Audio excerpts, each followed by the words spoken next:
Cerita ini diambil dari pengalaman seorang perempuan bersama saudarinya. Ia mengalami batas kengerian yang selama ini menjadi borok di dalam keluarganya. Mereka tidak mengetahui hal ini sampai akhirnya terbongkar semua, bahwa ada sesuatu yang mendekam di dalam rumah mereka. Waktu itu hari sudah mulai petang. Orang menyebutnya waktu surup. Ada kala berputarnya waktu dari siang ke malam, dari terang ke gelap, dan pada jam-jam seperti itu, sesuatu yang asing sedang merayap keluar. Waktu yang tepat menyembunyikan anak-anak dari sosok tak kasat mata. Kulo niki asline saka keluarga sing gak neko-neko. Bapak, ibu, Pak D, bule, simbah, kabeh wong apik. Aku percaya niku, Mas. Tapi Cen tekan garis keturunan embah neng niku pendatang sing kemudian rapi kali Mbah Dok. Tiang Jawa asli. Usaha keluarga kula niku berdagang. Gak ono sing aneh. Gak ono sampai Pak D nggawa mantuk mbak niku. Mbak sing bakal dadi bude kula mungkin. Saat itu Hanif masih duduk di bangku SMP kelas 7. Setelah sholat bersama keluarga, mereka menuju ke dapur. Di sana ada meja makan tempat anggota keluarga berkumpul. Hanif menjadi yang terakhir datang. Namun saat dia akan duduk, bapak melihat ke arahnya. "Nduk, Pak D dereng mantuk. Tolong celuken budemu ning kamar. Wis wayahe mangan yo." Hanif terdiam lama. Ia seperti melamun, namun kemudian gadis kecil ini mengangguk berjalan pergi. Kamar Pak D berada di sisi kanan bila berjalan dari arah dapur. Langit sudah gelap, terlihat dari celah-celah genting tua. Gadis kecil ini lagi-lagi melamun. Ada perasaan ragu. Bagian yang paling tidak disukai dari rumah ini adalah kamar milik Pak D, apalagi bila harus masuk. Hanif sudah berdiri di muka pintu kayu. Ia terdiam di sana, memandang tuas pintu untuk beberapa saat, sebelum memberanikan diri mengetuk.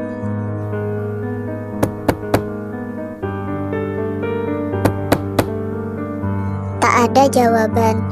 "Bude, niki Hanif, wayai dahar."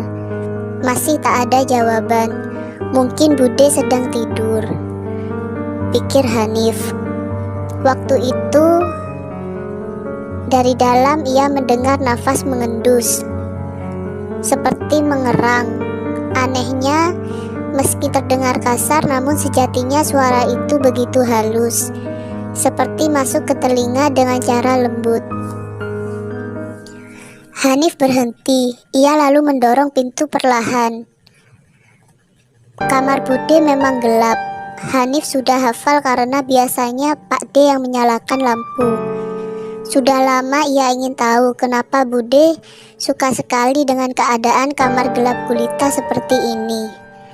Namun pertanyaan itu ia urungkan karena tak tahu harus bertanya kepada siapa.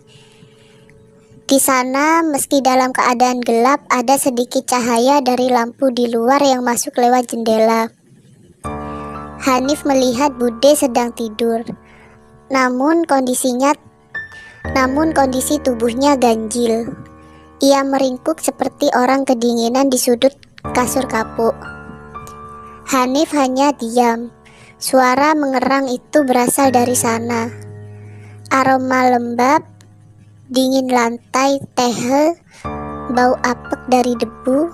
Hanif sangat membenci kamar ini.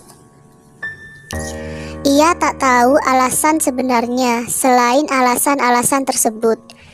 Namun kondisi di dalam kamar ini begitu mencekam. Siapapun pasti merinding, apalagi bila orang tahu seperti apa Bude itu. "Bude, Bude." panggil Hanif. Kakinya berjalan sedikit demi sedikit mendekat. Kasur kapuk disanggah dengan ranjang besi berkarat, namun masih terlihat kokoh. Bude masih meringkuk, mengerang seperti orang yang kedinginan. Hanif masih berusaha memanggil pelan-pelan. Tangan Hanif yang pendek berusaha menjangkau dan menyentuh tubuh Bude yang ada di sudut kasur. Namun sayang, sekali gadis itu tak bisa menjangkaunya, kecuali ia ikut naik ke atas kasur yang menimbulkan suara berdecit yang cukup keras. Ia tak mau mengganggu Bude, namun di lain hal ia harus mencari tahu apa yang terjadi dengan bibinya. Apakah beliau sedang sakit, ataukah beliau sedang... Hanif naik ke atas kasur. Suara berdecit panjang terdengar, namun Bude seperti tak peduli. Ia masih mengerang sendiri di sudut. Tangan kecil Hanif menyentuh punggung Bude. Ada yang aneh saat Hanif menyentuh punggungnya. Kulit yang terbungkus kain itu entah kenapa terasa begitu dingin. Hanif terdiam sejenak, sedangkan Bude, ia tiba-tiba tak mengerang lagi. Tubuhnya diam tak bergerak. Hanif semakin merasa aneh. Bude, bapak ngengken kulo. Bude masih diam seperti patung. Selang beberapa saat dia berniat membalik muka, tapi terdengar suara seperti orang sedang bergumam kesal, marah. Hanif tak bisa mendengar dengan jelas.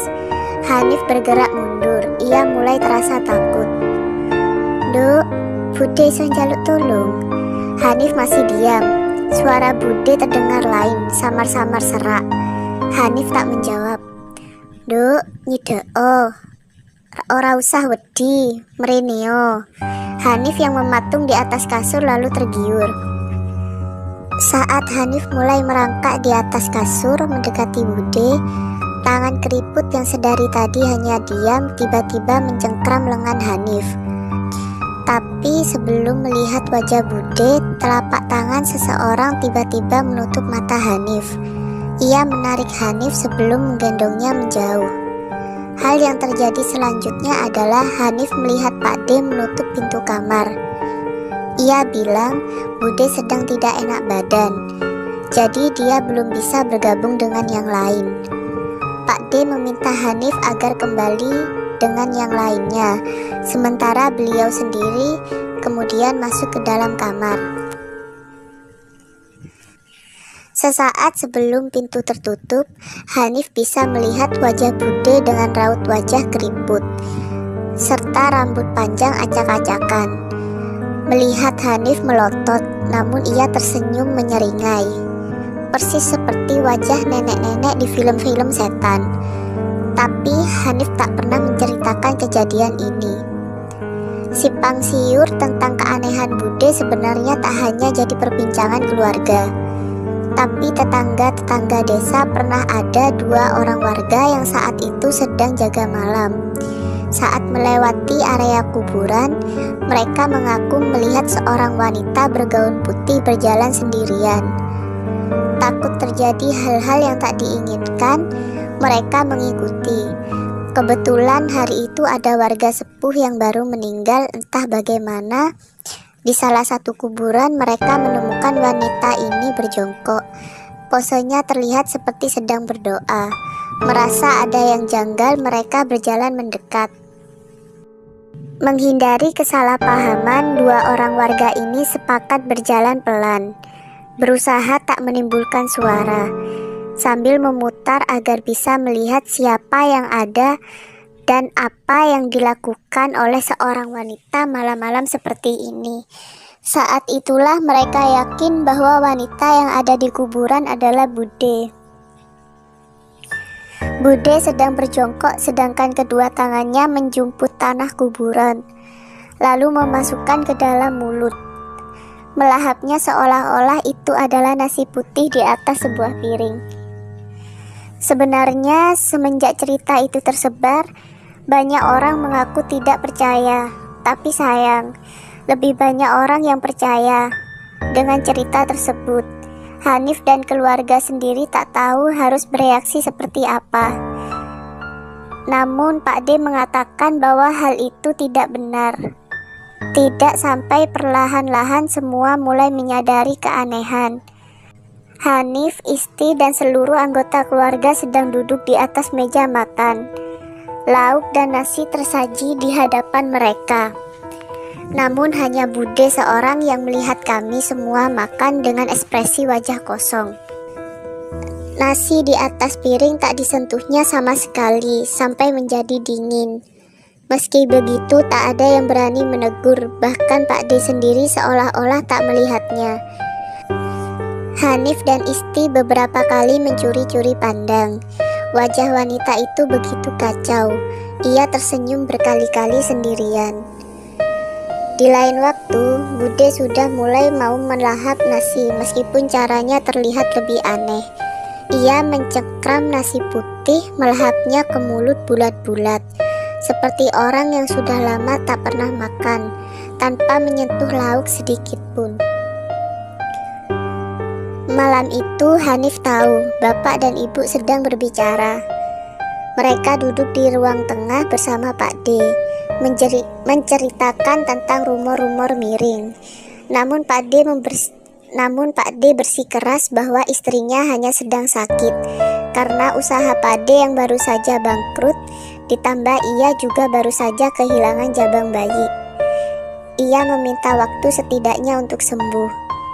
Namun puncak dari segala masalah ini adalah saat bapak dan ibu menemukan Bude sedang merobek daging berwarna kemerahan dari perut seekor kucing malang di tengah-tengah lorong. Waktu itu bapak dan ibu sudah tidak bisa menahan lagi. Bude dan Pak D harus pergi. Namun siapa sangka keputusan ini justru menjadi titik awal cerita ini. Karena semenjak pengusiran itu, rentetan kejadian ganjil seperti tak pernah berhenti muncul di dalam rumah kami. Disinilah semua dimulai. Duk, kamu ndak pulang ta? Ndak kangen sama bule? Kabeh dulur sepakat, omah iku hak warismu. Mulya ya, ben omah iki gak kosong. Kosong ya nopo to bule? Pak D kali Bude kan teng mriku. Ujung wanita di ujung telepon berhenti sebentar. Hening yang cukup lama sebelum ia berkata, Pak D baru saja nggak ada. Gak ono ya opo? Tanya Isti. Di sampingnya duduk Hanif yang tak kalah terkejut mendengarnya. Dawa ceritane, mulya dhisik yo. Isti mematikan telepon, melihat kakaknya yang menunggu jawaban. Pak D pecah, bule kepingin kene mantuk mbak. Hanif terdiam sebentar. Bude minggat. Jere ono masalah nang omah. Pak D nyeluk jenengi kene mbak, sadurunge gak ono umur. Buta dengan apa yang terjadi hari itu juga, Hanif bersama adiknya Isti menuju ke stasiun. Mereka harus pulang, namun tak menampik bahwa Hanif merasakan firasat yang buruk. Ia tak bercerita kepada Isti bahwa semalam ia bermimpi melihat Pak D melambai-lambaikan tangannya. Konon itu disebut dengan wangkrung, sebuah mimpi di mana kita dipertemukan oleh seorang yang kita rindukan. Konon bila kita datang ke tempat orang yang melambai-lambaikan tangan, padahal dia sudah meninggal, kita juga akan mati di dalam tidur kita. Orang Jawa zaman dulu sering menemui hal seperti itu. Masalahnya Hanif baru tahu bila Pak D kabarnya sudah meninggal. Meski dalam harapan Hanif, bule cuma berbohong agar mereka pulang. Bagaimanapun setelah apa yang terjadi, Hanif merasa yakin bahwa Pak D orang yang baik. Ibu dulu sering bercerita sebelum beliau kehilangan istri pertamanya, ia adalah lelaki yang selalu membantu menggendong Hanif saat masih kecil di bawah pohon jambu, tepatnya di depan rumah. Namun Hanif juga tidak akan bisa lupa kejadian surup saat hal itu terjadi dan menimpa ibu. Waktu itu, sebelum maghrib, ibu ada di dapur. Ia sedang menanak nasi di dapur. Saat seorang nenek tua melintas di belakangnya, ibu tak bisa melihatnya, namun bisa merasakan kehadirannya. Sosok bersanggul dengan badan bungkuk mengenakan jarik.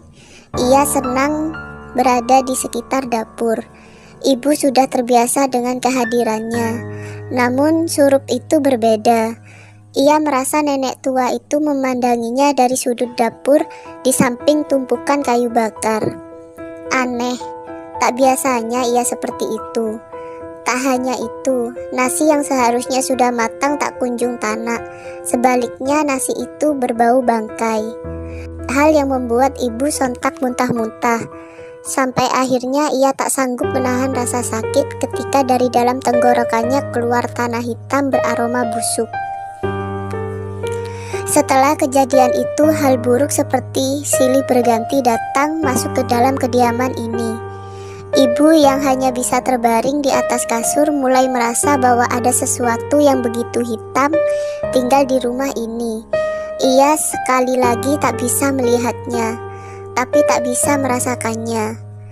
Hanif sedang tidur saat ia mencium aroma wangi. Ia tak tahu dari mana asalnya. Namun ada belayan tangan dingin membelai-belai rambutnya. Isti tidur di sisi lain saat Hanif mulai sadar dan mencoba melihat siapa yang ada di sampingnya. Ia tak menemukan siapapun.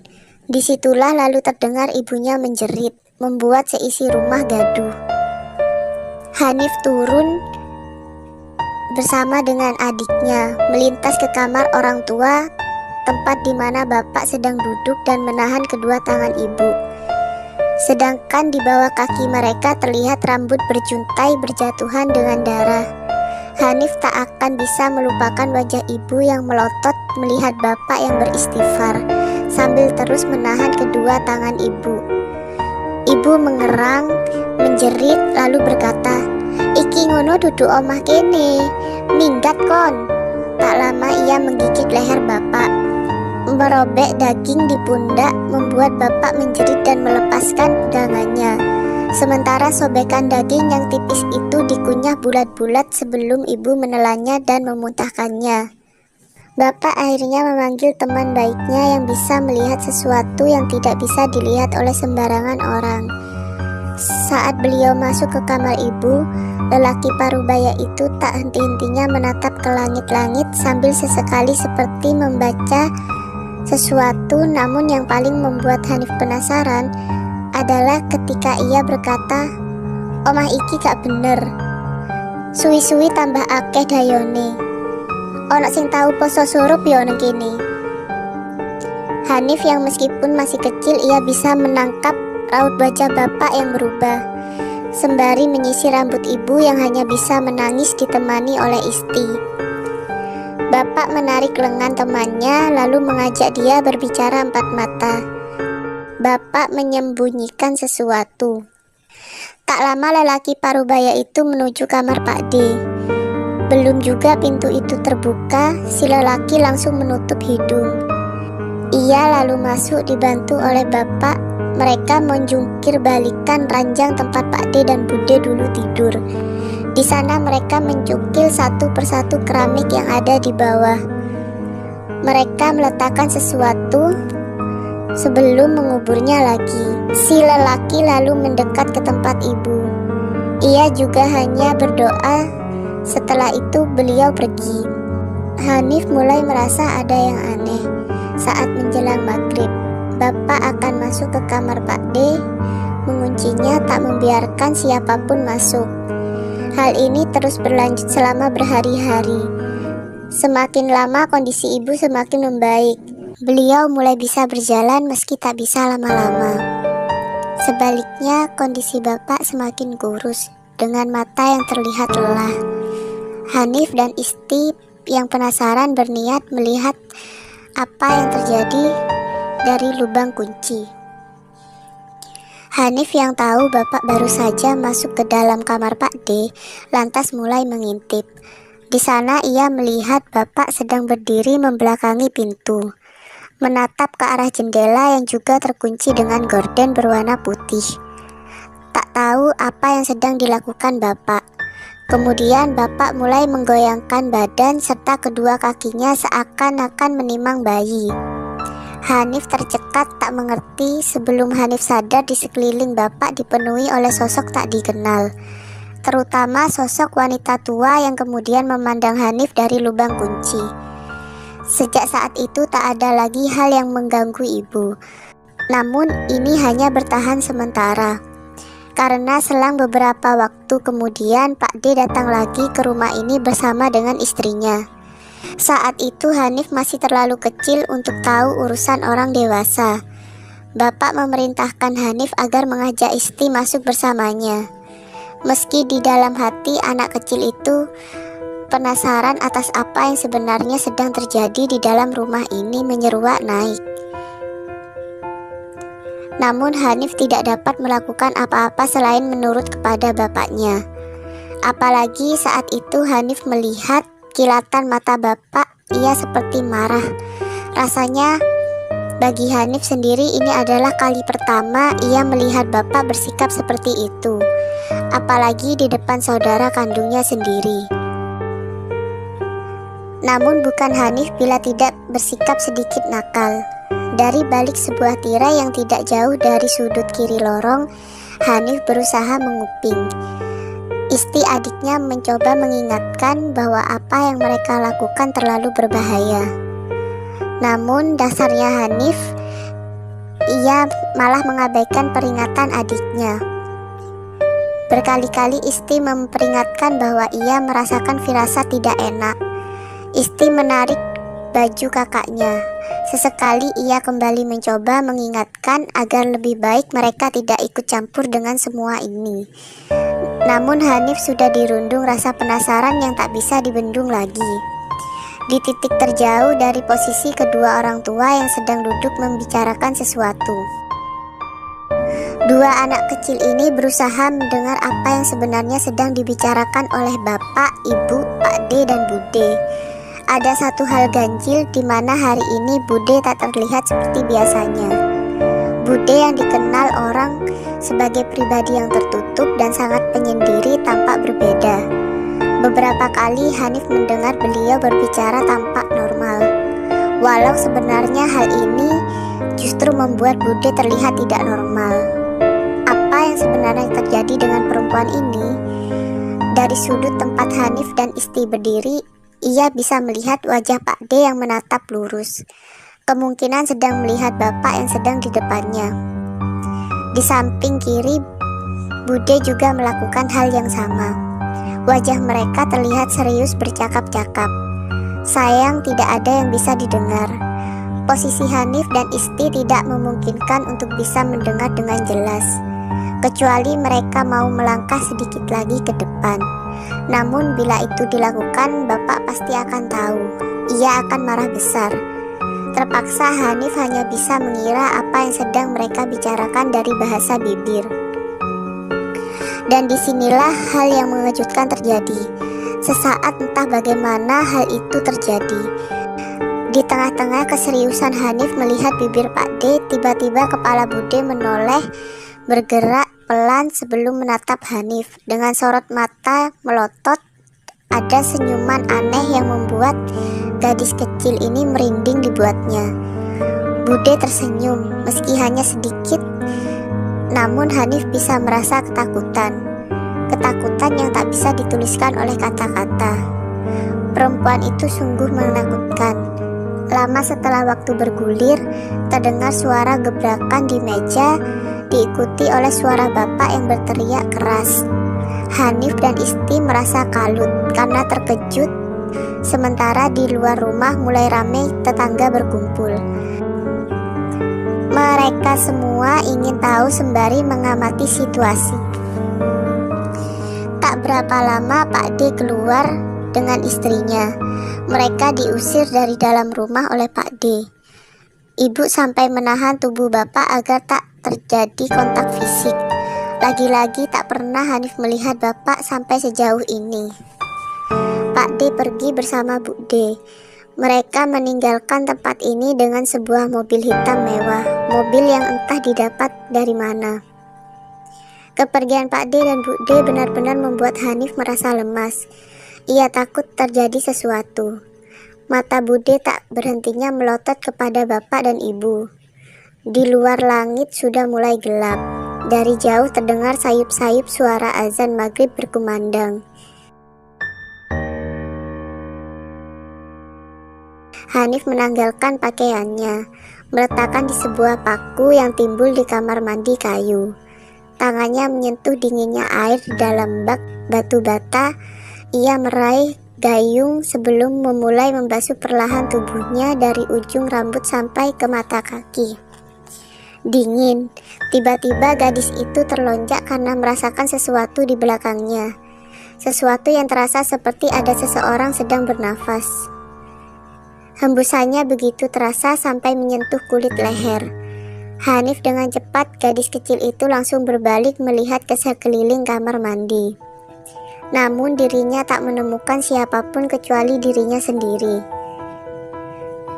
Tak mungkin ada orang lain, pikirnya saat itu. Hanif kembali menggayung air membasuh tubuhnya lagi. Namun perasaan itu muncul lagi. Semakin lama semakin kuat. Perasaan tak nyaman seperti sedang diamati oleh seseorang. Setiap guyuran air yang membasuh wajahnya tiba-tiba tersirat sesaat di dalam isi kepalanya. Bayangan wajah tua, sosok wajah tua berambut keriting panjang. Ia tersenyum lebih terlihat seperti menyeringai. Bola matanya hitam dengan kulit keriput. Ia berdiri tepat di belakang Hanif persis, seperti sedang membaui rambutnya. Hanif berhenti. Ia ingin menoleh namun wajah itu menempel di kepalanya. Gadis itu seketika berniat pergi dari kamar mandi dengan perasaan ngeri. Saat ia membuka pintu, melihat istri adiknya berdiri tepat di muka pintu. Ia melihat Hanif lalu bertanya kenapa wajahnya pucat. Hanif menggeleng, ia tak mau menceritakan ini. Isti kemudian melewati Hanif sebelum menutup pintu kamar mandi. Jarak kamar mandi dengan rumah memang terpisah beberapa langkah. Hanif masuk ke dalam melalui pintu dapur. Sebelum berjalan menuju kamarnya, tiba-tiba langkah terhenti saat melihat kamar ibu.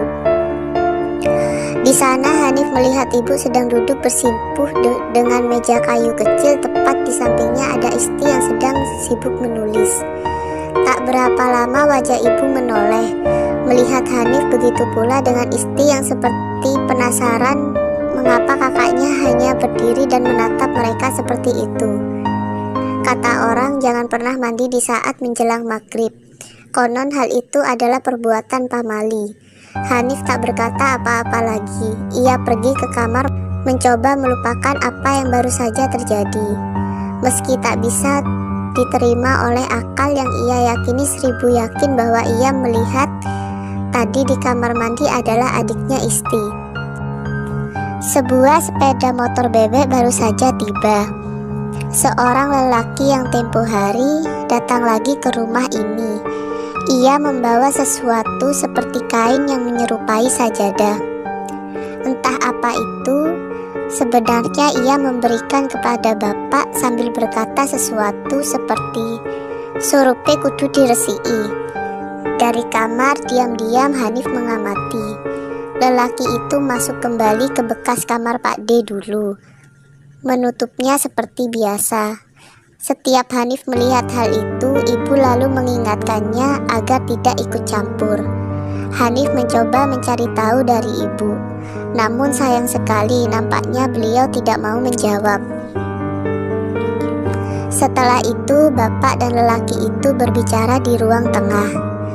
Gumaman suara mereka terdengar. Tampak begitu serius. Kemudian bapak memanggil ibu diikuti oleh Hanif dan Isti. Di sana bapak kembali bertanya, "Gak popo tah kabeh ro?" Lelaki itu mengangguk. "Luwe apik kabeh ro, ben gak ono sing disembunyiino maneh." Bapak mengangguk, lalu menyuruh mereka untuk duduk. Di sana bapak lalu berkata, Omah kene diiseni ambek bude. Hanif tentu saja tidak mengerti. Ibu berusaha membantu menjelaskan, namun Hanif dan Isti masih tak mengerti. Saat itulah kain atau sajadah berwarna kemerahan itu akhirnya dibuka oleh si lelaki. Di dalamnya ada segumpal rambut yang begitu banyak. Semua rambut itu milik bude. Menek omae diresiki ambek masiki. Mbak ambek adik melu bapak yo nang omahe bulik dhisik. Mek sedino tok. Hanif masih terlihat bingung. Ibu memeluk Hanif. Setelah dijelaskan berkali-kali, Hanif baru mengerti. Meski ia masih belum paham tentang bude dan apa yang dia lakukan di rumah ini. Ia hanya tahu rumah ini sedang berada di dalam suasana yang tidak mengenakan, dan orang ini yang membersihkannya. Lelaki itu berdiri bersalaman. Ia berkata besok akan kembali ke tempat ini dengan teman-temannya. Ia menitipkan kain sajadah berisikan rambut itu kepada bapak, agar menyimpannya di kamar saja. Jangan sampai hilang, karena bagian itu adalah bagian terpenting untuk membersihkan. Bapak mengangguk. Lelaki itu pergi. Ia menggunakan helm, lalu menyalakan motor, dan perlahan cahaya lampu itu mulai hilang. Bapak mengajak Hanif dan yang lain masuk, kemudian mengunci pintu. Malam ini anginnya berhembus lebih dingin dari biasanya. Entah kenapa Hanif merasa tak nyaman dengan suasana seperti ini. "Mbak, ojo lali, jendelane dikunci," kata Isti dari atas kasur kapuk. Hanif segera menutup jendela lalu berjalan menuju kasur. Mereka berniat tidur, namun baru saja Hanif memejamkan mata, ia mendengar suara jendela. Hanif menoleh melihat daun jendela yang tadi yakin sudah ia kunci, tampak terbuka dengan kelambu transparan melambai-lambai tertiup angin dari luar. Hanif berdiri, ia melihat adiknya Isti seperti sudah terlelap dalam tidurnya. Mungkin kuncinya sudah aus, pikir Hanif saat itu. Saat Hanif berjalan di atas dinginnya ubin, lagi-lagi terdengar suara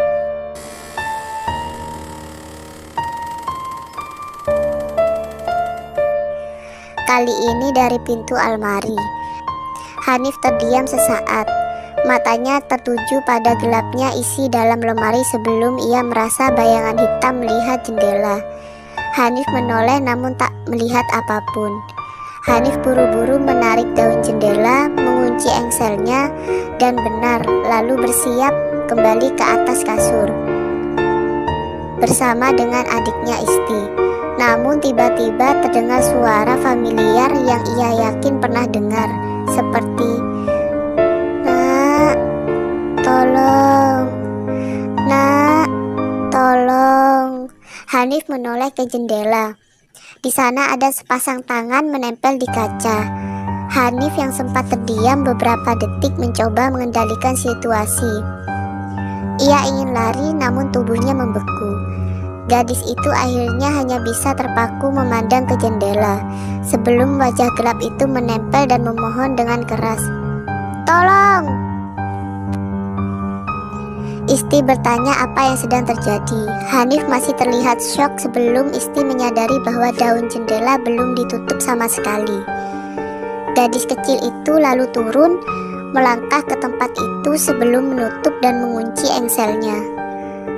Tak ada apapun, tak ada siapapun. Namun Hanif merasa bahwa ia mengenali suara itu. Namun anehnya ia tak tahu siapa pemilik suara itu. Isti yang tidak mendapat jawaban dari Hanif tentang apa yang membuat kakaknya seperti ini memilih kembali untuk tidur. Sebelum terdengar suara ketukan di pintu yang sangat keras. Tak hanya Hanif dan Isti yang saling menatap satu sama lain, namun terdengar langkah kaki cepat. Bayangan bapak dan ibu melintas di bawah pintu, membuat dua adik kakak itu ikut keluar. Siapa tamu yang datang malam-malam buta seperti ini? Di sana berlari lelaki teman bapak. Ia berdiri di muka pintu sambil mengenakan helm. Terjadi percakapan di antara mereka. "Iya mas, kudu tak gawa saiki." Iya sik," kata bapak sembari melangkah masuk ke dalam rumah. "Monggo pinara," kata ibu. Namun lelaki itu hanya mengangguk sambil tersenyum tipis. Wajahnya datar. Setelah itu ia memilih berdiri di depan pintu. Hanif tertuju melihatnya. Entah kenapa ia melihat wajah lelaki itu sedikit pucat. Hanif terus melihat lelaki itu sampai akhirnya ia sadar ada gadis kecil sedang memandanginya. Ia menoleh tersenyum kepada Hanif. Tak lama bapak keluar dengan membawa kain sajadah yang sudah dilipat tempat menyimpan gumpalan rambut. Ia menyerahkan benda itu kepada si lelaki. "Ya wes, aku pamit, mengko meneh aku balik," kata si lelaki menuju motornya. Bapak mengangguk. Tak lama lelaki itu sudah pergi meninggalkan rumah. Bapak lalu menutup pintu mengajak yang lain masuk. Namun Hanif masih merasa janggal. Keesokan paginya bapak sedang duduk di kursi kayu teras. Tiba-tiba seorang datang dengan motor. Salah satu teman pabrik bapak yang lain. Ia berhenti di depan rumah lalu buru-buru menemui bapak. Dengan suara tinggi ia mengabarkan, "Edi mas, Edi mati dilindak truk mambengi." Saat itu Hanif yang mendengar lantas tiba-tiba menjadi ingat. Suara tolong yang ia dengar semalam rupanya sama persis dengan suara teman bapak, Mas Edi. Jadi yang di jendela dan datang ke rumahnya, apa itu benar-benar Mas Edi? Apa itu sebelum beliau kecelakaan? Bapak langsung memberondong pertanyaan. "Kapan itu terjadi?" "Jam 8 mas, di samping rumah sakit. Nyawanya nggak ketolong, kepalanya pecah sampai otak tercecer." Hanif masih mencuri dengar, namun bapak mendelik seperti menolak semua ini. "Tapi mambengi areke mrene." Mendengar kalimat itu si lelaki melihat bapak dengan ekspresi wajah tak yakin. Seakan apa yang baru saja bapak katakan adalah hal yang mustahil. Ini juga yang dirasakan oleh semua orang yang ada di sini.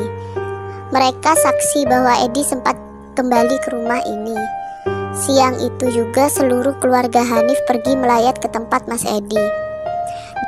Di dalam hati setiap orang pasti masih bertanya-tanya, bila memang Mas Edi meninggal dengan cara tragis, lalu siapa yang datang? Untuk apa ia meminta kain berisikan rambut milik Bude? Menempuh jarak yang cukup jauh dari rumah, sampailah Hanif sekeluarga di sebuah rumah tua, tak lebih besar dari rumah miliknya, rumah milik Mas Edi. Di sana Hanif melihat kerumunan bapak-bapak sedang berkumpul, mempersiapkan pemakaman. Terdengar riuk peluk batang bambu dipukul. Entah hanya perasaan Hanif kecil saja atau memang semua orang di sini sedang memandang mereka dengan sorot mata sinis. Bapak berjalan di depan. Ia menuju ke pintu rumah di mana di teras terlihat tengah berkumpul perempuan. Mereka sedang duduk di teras dengan suara isak tangis kecil. Seorang perempuan muda menangis dan menarik perhatian Hanif sekeluarga. Usianya berkisar 20-an, masih sepantaran dengan Mas Edi. Begitu ia sadar dan melihat kedatangan Hanif sekeluarga, sorot matanya berubah ada kemarahan, kebencian yang semuanya campur aduk. Ia berdiri sebelum berlari seakan mau menerjang tubuh bapak bila saja tidak direngkuh oleh tangan kurus seorang wanita tua berambut panjang. Wanita tua itu memekik meminta perempuan itu berhenti. Suaranya berat, dengan wajah keriput serta rambut putih beruban ia memandang bapak. Wanita tua itu adalah ibunda dari Mas Edi. Sedangkan perempuan muda itu adalah calon istri Mas Edi bila saja anak itu tak menemui ajalnya lebih dulu. Ibu Mas Edi mengajak Hanif sekeluarga untuk bicara di dapur. Katanya ada yang mau dibicarakan. Wajahnya terlihat serius. Hanif dan Isti duduk di pangkuan ibu. Tak jauh dari tempatnya bapak duduk sedang menatap ibunda Mas Edi yang seperti sedang melamun menerawang jauh. Lama mereka hanya saling diam. Tiba-tiba ibunda Mas Edi membentaknya. "Wes suwi ra ono wong sing sanggup poso surup." Ibunda Mas Edi lalu bertanya, suaranya terdengar putus asa. "Saiki ceritokno, opo ono sing gurung tak eruhi soal Edi? Iki amanah." Hanif bisa melihat perubahan di wajah bapak. Ia melihat ke arah ibu yang mungkin sebenarnya melihat ke arah Hanif dan Isti. Lalu setelah mengangguk sendiri, bapak membisikkan sesuatu kepada ibunda Mas Edi. Persis seperti apa yang bapak lakukan kepada Mas Edi. Apa yang sebenarnya disembunyikan oleh bapak, Hanif tak pernah tahu. Seakan-akan hal ini tak boleh diketahui oleh sembarang orang. Lantas apakah anak sendiri belum cukup pantas untuk tahu? Entahlah. Waktu itu bapak pasti punya alasan sendiri kenapa ia memilih menyembunyikannya. Setelah berbicara satu sama lain, kali ini suara ibunda Mas Edi terdengar lebih pelan. Beliau lalu mengajak bapak masuk ke rumah. Ia memegang tangan Hanif dan Isti kuat-kuat, terutama ketika di ruang tengah yang tak terlalu besar itu. Terbujur seorang yang ditutupi oleh kain jari. Hanya bapak yang ada di ruang tengah bersama dengan ibunda Mas Hanif. Dari pintu dapur itu Hanif memandang saat kain jari itu dibuka oleh bapak. Wajahnya seketika pucat dan beberapa kali ia membuang muka. Sepertinya wajah Mas Edi tak bisa dijelaskan lagi dengan kata-kata. Matahari sudah lewat di ambang batas tengah. Rombongan yang mengantarkan Mas Edi ke tempat peristirahatan terakhirnya baru saja selesai menunaikan tugasnya. Sebelum bapak pergi pamit, ibunda Mas Edi mengatakan, "Tak warahno sik, Edi pasti duwe alasan nulung kowe. Engko tak kabari yo." Bapak beserta keluarga lalu pergi. Ada getir yang harus mereka bawa, terutama saat melihat pintu rumah tempat Mas Edi menggedor-gedor di malam itu. Azan maghrib terdengar berkumandang. Saat bapak mengunci pintu kamar, Pak D dengan gembok berukuran kepalan tangan beserta rantai usang berkarat. Aneh, pikir Hanif saat melihatnya. Apa yang sebenarnya bapak sedang lakukan di kamar itu? Tak lama bapak pergi berpamitan kepada ibu. Ia akan menghadiri 7 hari kematian Mas Edi yang dimulai malam ini selepas maghrib. Ibu mengangguk. Suara motor bapak terlihat menyelusuri jalan setapak setelah keluar dari pagar sebelum menghilang dari pemandangan. Di saat ibu sedang duduk dan melihat Isti, serta Isti mulai merapikan buku-buku sekolahnya di meja kecil. Tiba-tiba ibu teringat bahwa malam ini ia harus menghadiri rumah Bu Minah, tetangganya. Ia menatap Hanif lalu memintanya untuk menjaga rumah sebentar. Sementara ibu pergi bersama Isti. Hanif mengangguk, lalu melihat ibu berjalan keluar kamar sebelum menutup pintu. Suara langkahnya terdengar mengambang sebelum perlahan mulai lenyap. Hanif kembali menutup buku di hadapannya seorang diri. Di dalam kamar, ibu tak terdengar suara apapun kecuali goresan pensil di atas kertas. Namun suara kecepak saat seseorang melangkah di atas lantai ubin mulai terdengar. Cara berjalan persis seperti saat ibu berjalan. Semakin lama, semakin terdengar jelas. Hanif berhenti sebentar. Matanya menatap ke arah pintu yang tertutup, menunggu langkah kaki itu yang mungkin sebentar lagi tiba di depan pintu. Ibu pasti sudah kembali. Namun anehnya saat langkah kaki itu seharusnya sudah tiba di sana, tak ada seorang pun yang membukanya. Di dalam adat Jawa ada sebuah larangan mendasar kenapa rumah tak boleh memiliki lorong lurus dari arah ruang tengah ke arah dapur. karena tidak ada yang tahu apa saja yang bisa serta-merta melewatinya. Hanif merasa siapapun yang baru saja terdengar berjalan di lorong rumah ini saat ini sedang berhenti tepat di depan pintu. Hening. Hanif merasa kamar ini terasa begitu hening, membuatnya tidak nyaman. Tapi Hanif merasa ada banyak sekali sesuatu yang sedang mengerubunginya.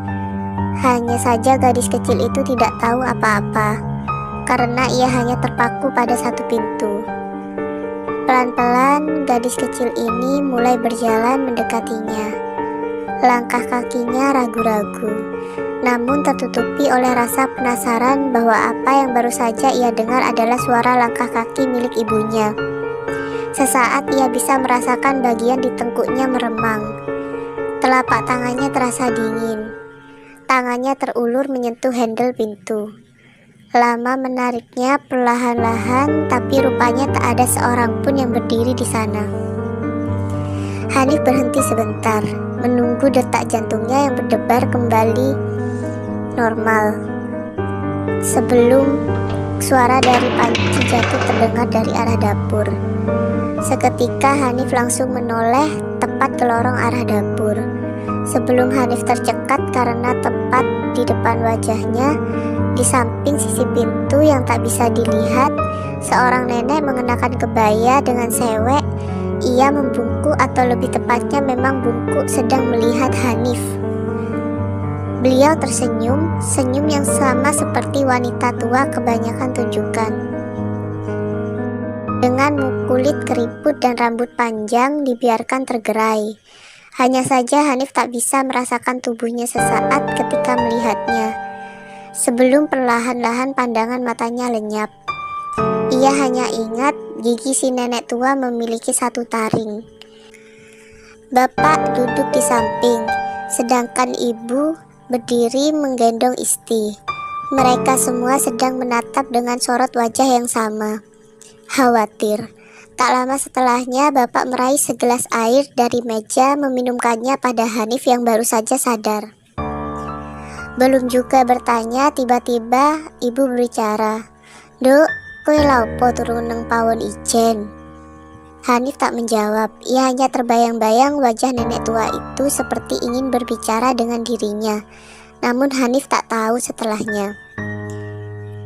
Di berondong pertanyaan itu Hanif seperti tak bisa menjawab. Bibirnya keluh, entah karena apa. Bapak akhirnya berkata biar Hanif istirahat saja dulu. Lelaki itu menggendong Hanif ke kamarnya. Setelah meletakkan tubuh gadis kecil itu di atas kasur, bapak dan ibu pergi. Tak lama Isti adiknya bergabung bersamanya. Hanif hanya diam melihat ke langit rumah saat adiknya kemudian berkata, "Mbak, maksudnya opo? Kowe kok ngomong onok Mas Edi?" "Onok Mas Edi?" Hanif yang mendengar itu lalu duduk melihat ke arah adiknya. "Mbak ngomong ngono?" Isti mengangguk. "Enggak, mau iku. Mbak yang ngomong jere onok bude melebu gendong anake, riwariwi nang ngarep kamar." Isti yang menatap Hanif menggeleng. Siang selepas zuhur, Hanif baru saja menjajakan kaki masuk ke rumah saat melihat seseorang yang familiar tengah duduk di ruang tengah. Ia ditemani oleh bapak dan ibu. Saat melihat Hanif, bibirnya tersenyum tersungging. "Untuk apa ibu Mas Edi datang ke rumah ini?" "Masmu wes kebubluk jeru. Bojone gak segan nyiloki wong biasa. Tapi didelok dhisik yo, nek ancene wis ngrutu jenengan budal." Hanif hanya mendengar sesaat ketika ia berjalan melewati mereka. Ia mengisyaratkan bahwa ibunda Mas Edi sedang melakukan sesuatu di rumah ini. Ada yang salah di sini. Hanif bisa mencium aroma bebauan yang sama sekali tidak menyenangkan. Tercium langu dan membuat Hanif terbatuk-batuk. Belum ia bertanya aroma apa yang ia cium, Hanif melihat sesuatu di meja kamar. Setempe besar dengan bebungaan dipayung dalam mangkok daun pisang. Di sekitarnya ada bangku tanah liat menggepulkan asap. Rupanya aroma itu berasal dari sana. Tak salah lagi, ini adalah kemenyan. Untuk apa seseorang meletakkan ini di tempat ini? Tak hanya itu, Hanif tertuju pada sesuatu di dalam lingkup tempe, tempat sebutir telur. Hanif berniat menyentuh telur yang berwarna putih. Namun bapak yang melihat itu segera menghentikannya. Bapak menjelaskan bahwa ini adalah karuh yang ditinggalkan oleh ibu Mas Edi. Saat Hanif meminta penjelasan lebih untuk apa benda seperti ini ada di sini, bapak hanya mengatakan bahwa hal ini untuk menghindari bala. Hanif tak percaya sebenarnya, namun tak ada yang bisa ia lakukan. Menjelang sore, Hanif sekarang tahu, tak hanya kamarnya saja, namun beberapa titik ternyata banyak sekali benda yang ditemukan, salah satunya di kamar mandi. Waktu malam akhirnya tiba. Seperti biasa, setelah belajar bersama ibu, Hanif dan Isti berniat untuk tidur. Belum beberapa menit, Hanif tertuju pada tempe yang terlihat seperti sesajen itu. Di dalam hatinya masih bertanya-tanya, untuk apa benda seperti ini? Tak lama Hanif menyadari Isti adiknya sudah terlelap nyenyak di dalam tidurnya. Hanif seorang diri berjaga di keheningan malam yang semakin lama semakin sunyi. Saat itulah Hanif mendengar lagi untuk kesekian kalinya. Di luar kamar terdengar suara ketika seseorang melintas. Hanif yakin bila bapak dan ibu tak akan melakukan hal itu. Lalu sejak kapan rumah ini terasa seperti ini? Seperti ada sesuatu yang ingin menunjukkan diri atau sekedar memberitahu akan sesuatu. Firasat Hanif sebenarnya tak enak, karena bila dipikirkan semua bermula setelah Pak D dan Bu D pergi dari rumah ini. Satu persatu kejadian ganjil seperti hilir mudik mengelilingi kediaman yang tak terlalu besar ini. Di atas tanah warisan turun-temurun, keluarga Hanif ini seperti ada sesuatu yang terusik dan akhirnya mulai mengusik Hanif sekeluarga. Hanif tak berusaha untuk mencari tahu. Ia memilih meringkuk di sudut kasur kapuk miliknya, membelakangi pintu berharap siapapun yang hilir mudik pergi dengan sendirinya. Lalu suara pintu dibuka tiba-tiba terdengar. Gadis itu meringkuk semakin takut. Ia tak mau menoleh. Tak mau menoleh, nyatanya siapapun itu tak mau pergi. Ia justru mendekat, karena suara langkah kakinya terdengar mengambang memenuhi seisi kamar. Hanif terus menekuk badannya, menenggelamkan wajah di sisi bantal. Lalu sentuhan di kulit kakinya terasa, bagai tersengat listrik. Gadis itu mengejang. Ia nyaris berteriak sebelum menoleh, menggerjap berusaha menangkap siapapun yang baru saja menyentuh kulit kakinya. Namun Hanif terhenyak sesaat, karena tak mendapati siapapun ada di kamar ini.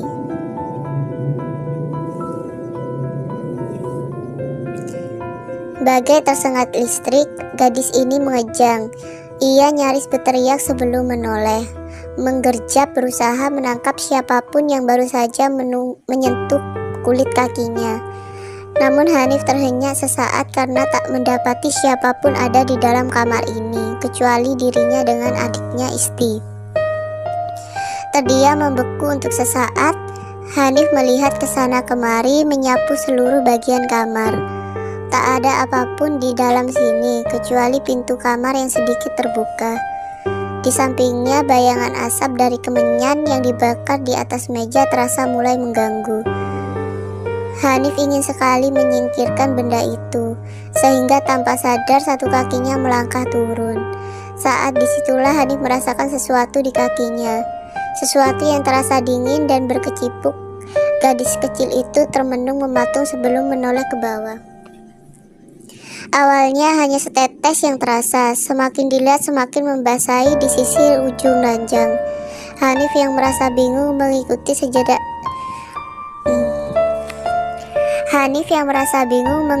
sejejak tetesan yang mengarah ke bawah ranjang.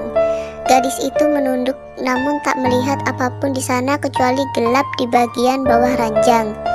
Sampai bau tak sedap mulai tercium. Saat itulah gadis itu menoleh ke belakang tempat di mana melihat dua kaki sejajar berdiri. Entah sejak kapan ia mengenakan celana hitam yang familiar.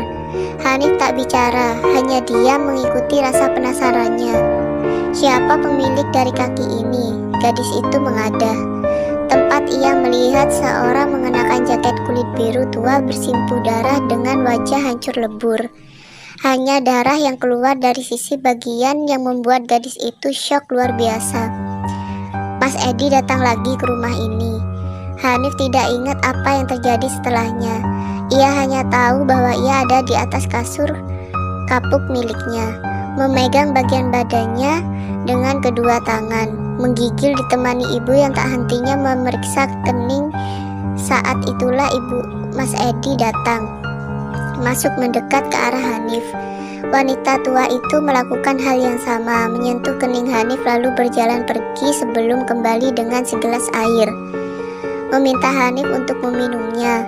Setelah baru ia menuju ke tempat tempeh itu berada, sambil sebutir telur itu lalu membawanya. Setelahnya baru ia menuju ke tempat tempeh itu berada, mengambil sebutir telur itu lalu membawanya mendekat ke tempat ibu berada. Di atas sebuah piring kosong, ibunda Mas Edi memecahkan telur tersebut, dan di sana ibu dan Hanif bisa melihat segumpal darah kental berwarna merah kehitaman keluar. Aromanya busuk seperti anak ayam yang gagal hidup. Ibu memalingkan wajah tak mau melihat hal ini. Mek gur kamar kosong iku ambek ing kene sing ana bangke kutuk iki. Saiki bojomu mbek anakmu percaya nek omah iki wis darurat. Ibunda Mas Edi mengatakan itu sembari melihat Hanif melotot. Ibu melangkah keluar setelah mengatakan akan membujuk bapak. Saat ibu sudah pergi, Hanif melihat dengan mata kepala sendiri. Ibunda Mas Edi menelan segumpal darah kental itu ke dalam mulut. Budemu apa ora seneng karo kowe, nak? Kene apa kok kowe sing terus ditekani?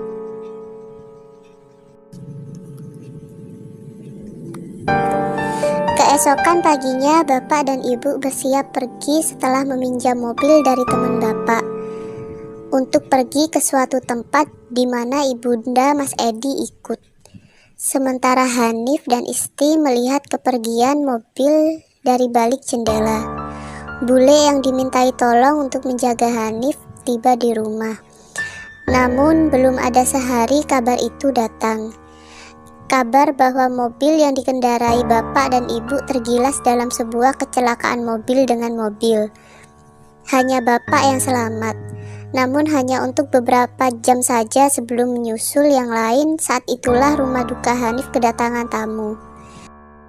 Pak D dan Bude datang berkunjung. Langit sudah berwarna kemerahan pertanda surup akan datang. Hanif duduk di meja belajar melihat istri yang mengangguk gemetar. Mereka berdiri dari tempatnya lalu berjalan menuju tempat itu. Kamar bapak ibu sekarang adalah tempat mereka berkumpul untuk bersantap makan. Tak terasa 3 tahun sudah sejak kematian bapak dan ibu. Kini Hanif duduk di samping istri, sementara tepat di hadapannya Bude yang sedang melihat mereka tersenyum seperti biasa. Di atas meja tersaji makanan yang berlimpah ruah. Hanya Pak D yang tak ada di sini. Semenjak kematian bapak ibu, Pak D menawarkan diri pada Bule untuk menawarkan diri sebagai wali dengan ganti menempati rumah ini. Hal yang sama sekali tak ditolak oleh Bule, karena ia tak tahu permasalahan yang terjadi antara bapak dan Pak D dulu. Ketidakhadiran Pak D di meja makan bukan sekali ini saja, namun setiap hari sejak beberapa tahun yang lalu. Hanif meletakkan sendok, ia selesai, lalu berjalan kembali ke kamar seorang diri sebelum berhenti di muka pintu. Hanif menoleh melihat pintu kamar Pak D. Melihat tak ada satupun orang di lorong, Hanif melangkah ke pintu kamar Pak D.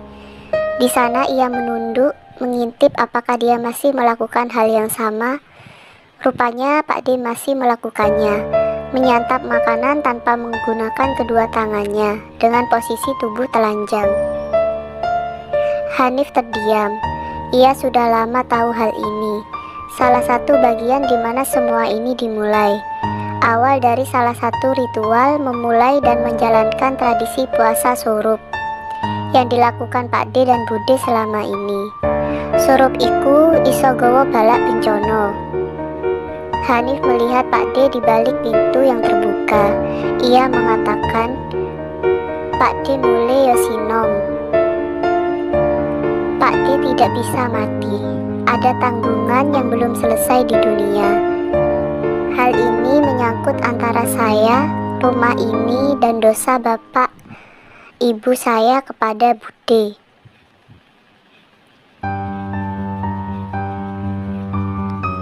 Malam itu jauh lebih dingin dari malam sebelumnya. Hal itu yang sudah Hanif rasakan sejak surup bersama dengan istri adiknya. Tak beberapa lama saat dua kakak beradik itu melangkahkan kaki naik ke atas dipan tempat tidur, setelah merasa yakin sudah mengunci seluruh pintu dan jendela di dalam rumah, mereka bersiap-siap melepas penat untuk beristirahat di dalam kamar. Saat mendadak aroma anyir dari bebauan daging busuk tercium sekelebat lewat yang membuat Hanif dan istri berpandang-pandangan. Dalam kesunyian yang menguji itu, tak lama tiba-tiba terdengar suara jendela seperti dibanting. Hanif dan istri masih berpandangan dalam diam. Mereka merasa aneh dengan kejadian ini. Bagaimana mungkin jendela yang sudah jelas-jelas ia kunci rapat bisa terbuka lebar karena angin? Hanif melangkah turun, mendekat ke jendela sembari wajahnya melihat ke pemandangan yang ada di luar rumah. Gelap, tak ada siapapun di sana kecuali pohon pisang dan batang singkong. Sebelum pintu kamar yang ada di belakang mereka terbuka dengan sendirinya. Pelan, Hanif dan istri sontak melihat ke arah pintu yang terbuka dengan sendirinya. Pelan-pelan sekali membuat kakak beradik itu seperti patung. Ketika mereka terjebak di dalam keheningan ruangan yang tiba-tiba anyep, Hanif melihat sosok hitam berjalan masuk ke kamar mereka. Hanif bergerak mendekati istri adiknya, yang juga terpaku sama seperti dirinya. Ia langsung memeluknya, merasakan tubuhnya gemetar hebat saat sosok hitam itu perlahan-lahan menampakkan wujudnya. Kulitnya kurus kering, dengan perut sedikit buncit, garis wajah hingga batok kepalanya. Sosok itu tak lain dan tak bukan adalah Pak D. Pak D mereka yang belum lama dikebumikan. Ia datang dengan wujud yang sama seperti saat terakhir mereka melihatnya. Pak D dengan kapas terpasang di hidung dan telinganya. Ia berjalan terlunta-lunta telanjang. Ia berkata sinom.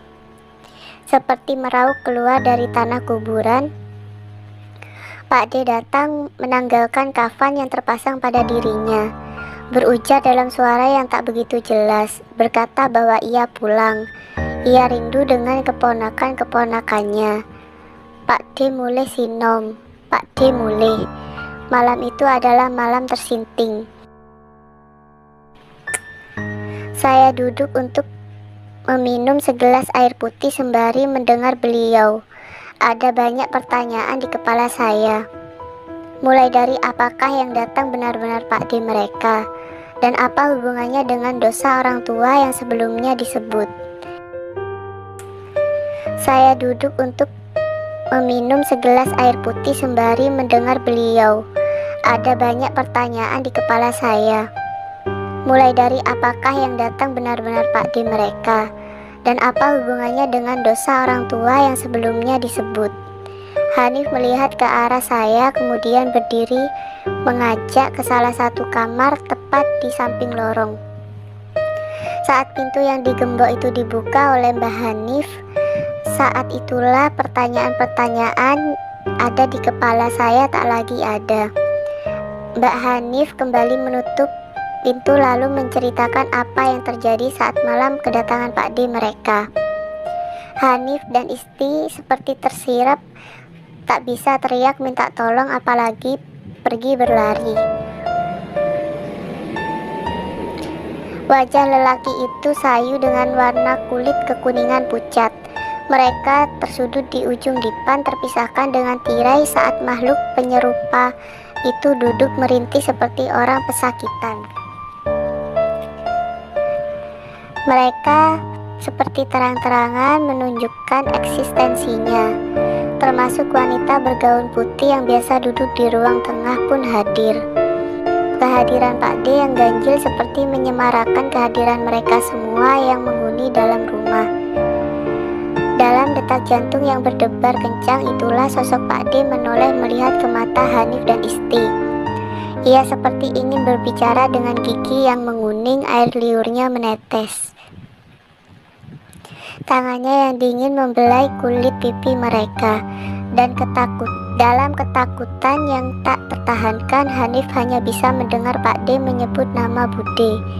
Pak D tidak pernah memanggil Bude dengan nama itu, namun entah kenapa ia seperti ingin menyampaikan sesuatu.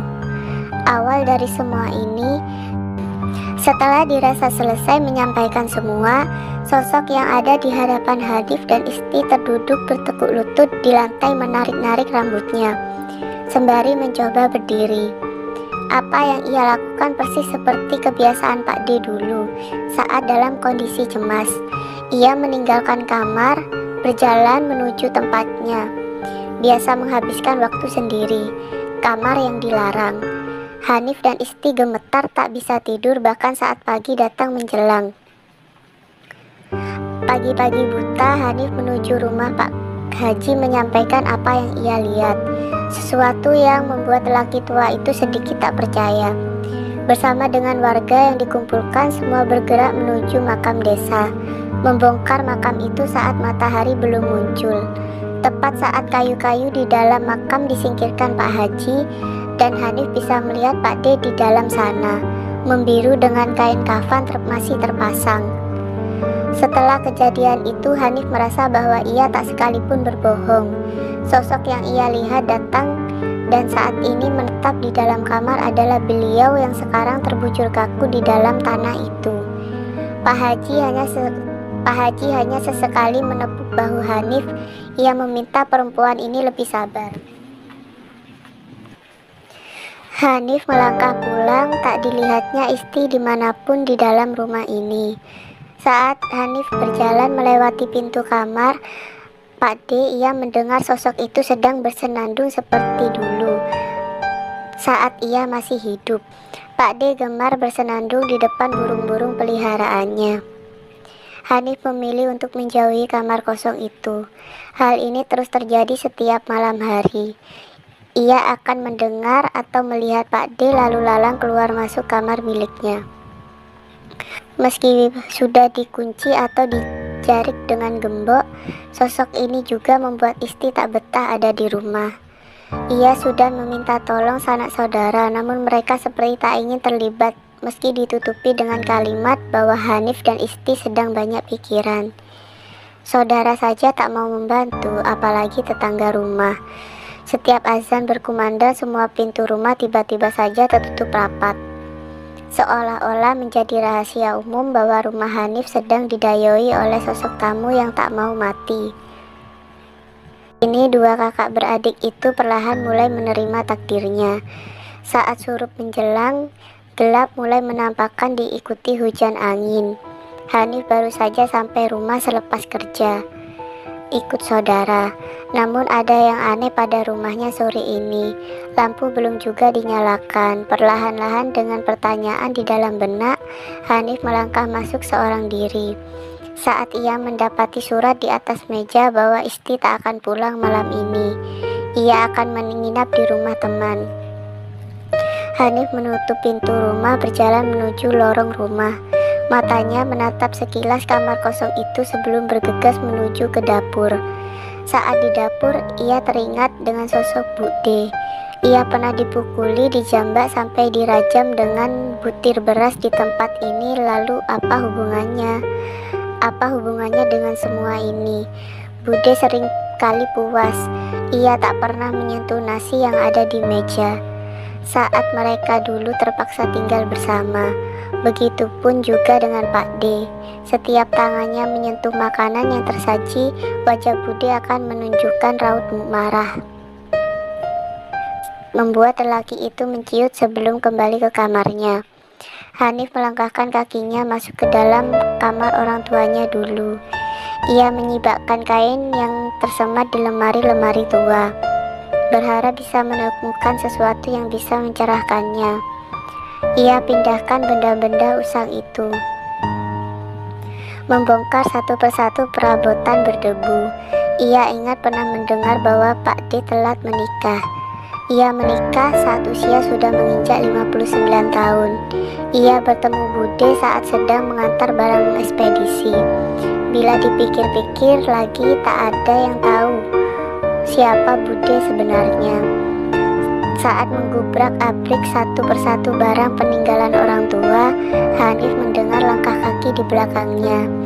Lewat sekelebat saja Hanif menghentikan sejenak aktivitasnya, memandang ke sekelilingnya lalu kembali pada sisi lain lemari. Bayangan-bayangan itu seperti sengaja lewat lagi. Rumah ini sejak awal memang ganjil. Tiba-tiba Hanif mengingat kata-kata itu. Tak seharusnya sebuah rumah dibangun dengan satu lorong dapur ke ruang tamu dalam posisi lurus. Lalu kecintaannya Bude dengan rumah ini juga terasa ganjil ditambah hubungan dengan orang tuanya.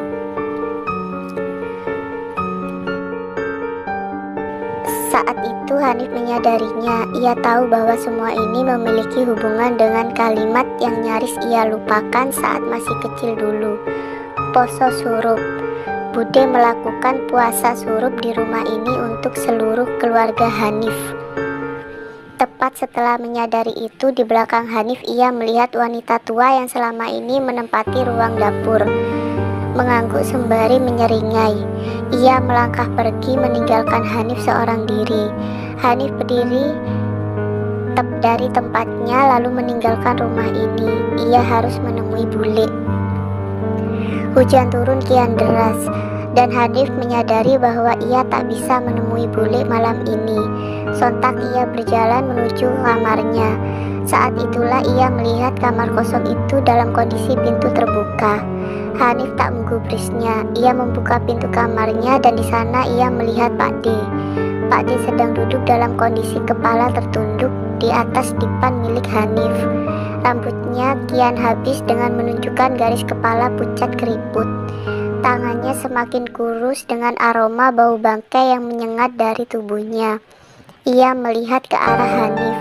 Hanif melihat dengan mata kepala sendiri bagaimana sosok itu terus menggeleng-gelengkan kepalanya, seolah mengatakan sesuatu yang tak boleh Hanif lakukan.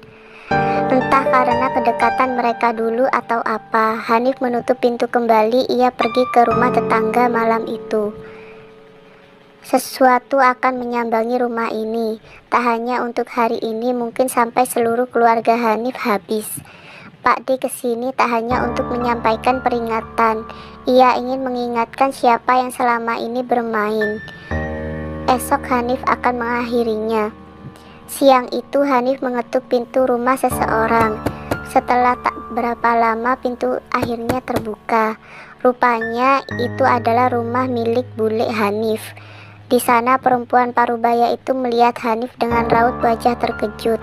Ada keraguan dan ketakutan di sela-sela garis wajahnya. "Duk, ono opo kok merini?" tanya Bule kepada Hanif.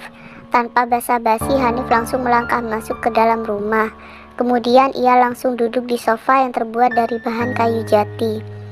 Bule masih memandangi Hanif penasaran. Bule masih mencuri-curi pandang sembari berjalan mendekati Hanif keponakannya. "Bule, saiki cerita. Wonten nopo kalih Pak D? Terus nengdi Bude sakniki?" Bule masih menatap Hanif. Ia masih tampak menimbang-nimbang apakah Hanif harus tahu akan hal ini. Ia lalu berkata perlahan, "Opo to, Bule ora roh? Yang sing jelas budemu minggat.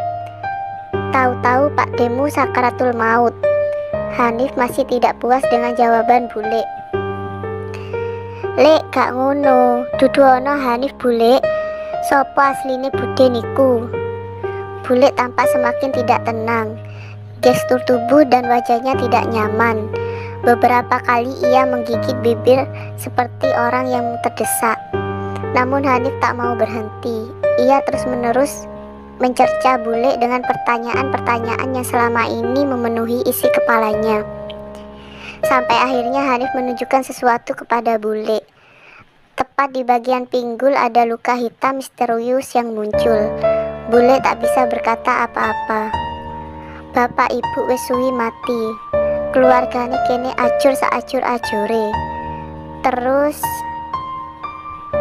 Hanif terdiam sejenak. Pak D ben surup tekan teko kuburan sambang ning omah. Nyetok nang ngarepe Hanif ambek isti. Apa bule ngerti kae? Bule masih diam. Ia terus menundukkan kepalanya. Terjadi jeda di antara mereka. Ruang itu mendadak sunyi sampai akhirnya bule berdiri lalu meninggalkan Hanif seorang diri masuk ke dalam kamar miliknya. Tak beberapa lama ia kembali dengan membawa selembar kertas yang dilipat. Bule memberikan kertas itu kepada Hanif. Bule menggenggamkan kertas itu tepat di kepala tangan Hanif sambil berujar lirih. Bapak ibumu mbek Pak Demu duwe dosa sing gedhe karo budemu. Bule dhewe ya gak ngerti ceritane. Gur golekno jawabane dhewe. Nek ketemu kabeh iku bakalan mari. Ya wis nduk, bule mek iso ngomong iki. Budalo merono ben awakmu eruh kabeh. Ben awakmu eruh sapa budemu kae.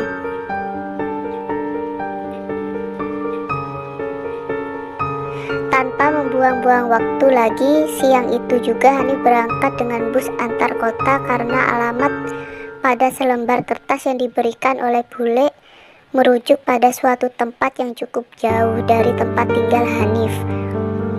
Ia harus tahu awal dari semuanya. Menyelesaikannya dari dalam bus, hujan deras baru saja turun. Hanif harus bergonta-ganti kendaraan juga untuk bisa sampai di sebuah desa yang sedikit berada jauh di pedalaman. Rumah-rumah masih banyak yang terbuat dari bahan kayu triplek atau gedek. Jarak satu rumah ke rumah lainnya juga cukup jauh.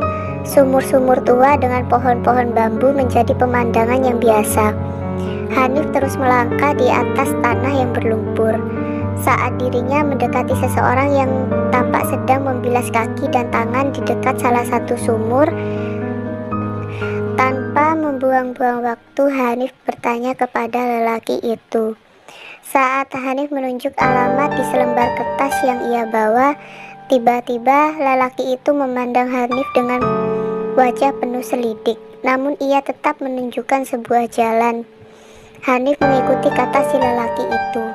Ia berjalan sejengkal demi sejengkal menyelusuri jalanan asing itu. Entah kenapa sedari tadi Hanif merasakan firasat yang buruk. Sementara hari ini sudah mulai gelap. Namun Hanif tak ingin berhenti sampai di sini. Ia sudah berjalan jauh dan ia ingin tahu semuanya. Semua tentang apa yang terjadi dengan keluarganya. Setelah mengikuti kata si lelaki, akhirnya Hanif menemukan apa yang ia cari. Alamat dari isi di dalam kertas itu. Rupanya adalah sebuah rumah besar dengan bangunan khas peninggalan Belanda. Halamannya sangat luas, terlindung dari pagar besi yang sedikit berkarat. Meski seperti rumah tak berpenghuni, Hanif melihat tanaman-tanaman yang menghiasi rumah ini terawat dengan sangat baik. Pohon-pohon rindang tumbuh di sekitarnya. Meski ia ragu, akhirnya Hanif nekat mengetuk pagar besi berkarat itu dengan batu yang ia temukan. Kepala seorang perempuan muncul dari sela pintu. Ia melihat Hanif lebih seperti mengintip. "Nyari siapa, Mbak?" tanya si perempuan ketus. Usianya mungkin sepantaran dengan Hanif atau lebih muda sedikit. Hanif berusaha berbicara, namun hujan perlahan turun lagi. Hanif menyebut Bude. Setelah menyebut nama Bude, perempuan itu baru keluar. Berlari kecil mendekati Hanif lalu membukakan pintu pagar sembari menuntunnya untuk masuk ke dalam rumah. Di sana Hanif melihat sekilas seseorang baru saja mengintip dirinya dari balik selambu putih di jendela salah satu kamar. Benar, ini rumah Bude. Belum menyebut nama, tiba-tiba perempuan itu melotot seolah tak mau mendengar nama itu. Sebelum berjalan pergi meninggalkannya sendiri di ruang tengah dengan banyak foto tua hitam putih. Saat itu Hanif hanya bisa lihat sebelum ia menyadari sesuatu dengan rumah ini. Sesuatu yang sedikitnya membuat dirinya sendiri terkejut dibuatnya. Rumah ini memanjang. Dari ruang tengah Hanif bisa melihat lorong panjang nyaris sama persis dengan rumah miliknya. Tak berserang lama, seorang wanita tua menggandeng tangan seorang lelaki yang menutupi kepalanya dengan kain sorban melangkah keluar. Bola matanya putih seperti tunanetra. Tangannya ringkih menggenggam tongkat kayu. Mereka duduk memandang Hanif dengan sorot mata dingin. "Jenengan cari siapa?" kata si wanita tua lebih dulu. Hanif terpaku memandang si lelaki yang menatap kosong tembok di hadapannya.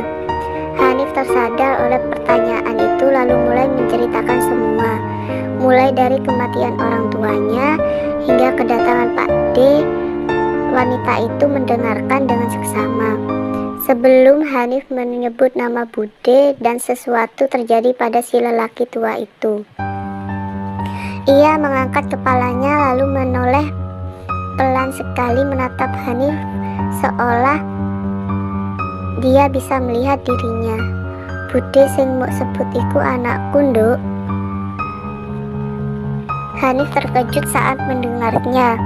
Bule tak mengatakan hal ini sebelumnya. Ia hanya menyuruh Hanif datang ke tempat ini dan mencari tahu siapa Bude itu. Di sini ia akan menemukan jawaban yang ia cari. Namun Hanif masih terlihat bingung, sebenarnya untuk apa ia ke sini. Wanita tua itu meminta Hanif menceritakan kembali semuanya. Hanif tidak tahu lagi apa yang harus ia katakan sampai akhirnya Hanif teringat sesuatu. Surup, dan Hanif bisa melihat tangan si laki tua gemetar hebat memegang tongkatnya. Si wanita tua berusaha menenangkannya. Lelaki tua yang sebelumnya dibantu oleh tongkat untuk berjalan itu tiba-tiba bisa berdiri seperti orang normal. Sementara istrinya terus menenangkan dirinya. "Sabar Pak, sabar. Melok aku Nduk," kata si lelaki tua, suaranya lebih dingin dari sebelumnya. Hanif merinding melihatnya. Di balik tirai, perempuan yang membukakan pagar tengah mengintip. Wajahnya terlihat cemas. Entah apa yang terjadi sebenarnya. Hanif tak bisa menafsirkan keadaan di dalam rumah ini. Apalagi di luar sebentar lagi Surup akan tiba. Badan tiba-tiba gemetar, angin dingin merasuk ke dalam sukma paling dalam. Saat Hanif berjalan mengikuti dua sosok manusia asing yang baru dia kenal sedang berjalan perlahan-lahan masuk semakin jauh ke dalam lorong rumah tua itu. Suasananya lembab, tercium aroma tak menyenangkan. Semakin ke dalam, rumah itu terasa semakin lembab. Dan seperti rumah Hanif, rumah itu benar-benar memanjang dengan ubin semen dan pintu kamar yang berwarna gelap. Beberapa sudut digenangi oleh air yang seolah-olah dibiarkan begitu saja. Hanif ragu. Ia ingin bertanya kemana dia akan dibawa, namun bibirnya keluh hanya bisa mengekor sembari mendengar gema suara langkah kaki mereka saat sedang berjalan. Pelan-pelan dari jendela-jendela di kanan kiri kamar Hanif seperti melihat sosok yang ia kenal terasa familiar. Bayangan itu semakin banyak, mulai dari sosok Jakung berdiri di samping jendela melotot melihat Hanif yang membuang wajah. Ia menunduk dingin sekali. "Gak usah pakai dipeksa ndelok Nduk, wis ngadep ngarep wae." Setelah lama berjalan, sampailah Hanif di depan sebuah pintu coklat yang diukir dengan motif batik Jawa Tengah. Ukirannya indah, kokoh, terbuat dari bahan kayu jati. Namun yang membuat Hanif merasa aneh ialah di kiri kanan pintu terdapat bambu kuning yang diikat dengan sulur dari daun kelor, melingkar mengikuti pintu penyangga. Si wanita tua meraguk kantung bajunya, sementara si laki tua hanya berdiri, memandang kosong ke arah pintu. Saat segelincir kunci perak kusam itu menyentuh lubang dan membuka pintu besar itu, Hanif mendengarnya. Suara seorang wanita yang tengah menangis. Suaranya familiar, suara yang sudah lama tak ia dengar, suara yang ia kenal, suara Bude. Hanif berjalan mendekat melewati dua orang tua itu yang masih berdiri memberi ruang untuk Hanif. Di sana Hanif melihat dengan mata kepalanya sendiri, Bude tengah duduk di atas ubin dengan kaki dipasung, sementara dua tangannya terentang diikat oleh seutas tali tampar. Banyak pertanyaan muncul di dalam kepalanya. Apa yang terjadi dan kenapa Bude seperti ini? Suara tangisan Bude terdengar menggema di dalam ruangan yang tak terlalu besar ini. Tak ada cahaya di sini, hanya bau pesing lembab yang bisa Hanif cium di dalam lingkup ruang yang sempit ini. Bude menunduk, terus-menerus menangis saat ia merasa entah kenapa Hanif merasa iba melihatnya. Sebelum tiba-tiba wanita tua itu menarik Hanif keluar dari kamar, dan ketika Hanif melihat Bude lagi, ia melihat wanita yang menangis itu tersenyum, menyeringai dengan gigi penuh darah sendiri. Saat itu lelaki tua itu berjalan masuk. Ia menunduk sebelum menghantamkan tongkat yang ia bawa tepat di tengkorak Bude. Hanif termangu mematung, diam sementara wanita tua yang memeganginya memalingkan muka. Suara gemeretak saat tongkat menghantam terdengar. Anehnya Bude tertawa. Gak cukup keluargamu mau persoro, saiki keluargae wong liya mau seret. Sampai kapan bapak nyadarno awakmu sing wis mati gak iso mulih? Bapak gak bakal gelem mati sampai kuwi sadar, Nduk. Hantaman terus terdengar. Darah mengalir dari kening mengalir ke mulut. Bude menikmatinya. Hanif hanya bisa diam. Ia tidak tahu apa yang baru saja terjadi. Semua begitu cepat. Suara tongkat jatuh dan tangisan dari lelaki tua yang menutupi wajahnya membuat Hanif seperti orang bodoh. Ia tidak mengerti sama sekali.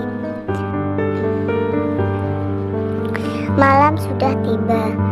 Hanif duduk di atas kursi di ruang tengah. Di hadapannya orang tua Bude tengah diam melihat Hanif dengan rasa iba. Ia lalu mengatakan semuanya, siapa budenya saat ini dan alasan kenapa semua ini terjadi. Sakdurunge ketemu ambe Pak Demu, Bude wis tahun duwe bojo. Tapi sayange nasibe elek, bar setahun rabi bojone sedo. Tapi sakdurunge budemu cek ngarepno bojone sing biyen. Mergo iku budemu ngelakoni poso surup. Poso iku soro, biyen sering dilakoni jaman penjajahan, kangge nahan kangen nang bojo sing mati dhisik. Tapi nek dilakoni terus-terusan, utuke menungso iso gendeng, ilang sailange. Hanif terdiam melihat lorong panjang rumah itu, begitu gelap, begitu mengancam. Poso surup, tanya Hanif. Lelaki tua itu mengangguk. Poso sing dilakoni gur ramangan ra ngombe, yen surup teko tanah kuburan iku sing dadi ganjel wetenge. Tapi budemu ketagihan mulai iku, kejiwaane terganggu. Bude mulai melaku nang siji kuburan, nang kuburan liyane, kanggo mangan lemahe. Gur iku sing duwe kuburan tekan mrene ben surup teko. Sing mok delok nang kamar-kamar kosong iku korine sing duwe kuburan. Lelaki tua itu sejenak melirik istrinya, memberi izin untuk mengatakan semuanya. Nduk, biyen Pak Demu bengi-bengi pas udan deres merene. Pak Demu diterke karo wong tuamu gendong bayi. Jabang bayi sing ciabang lahir saka rahime anakku, budemu dhewe.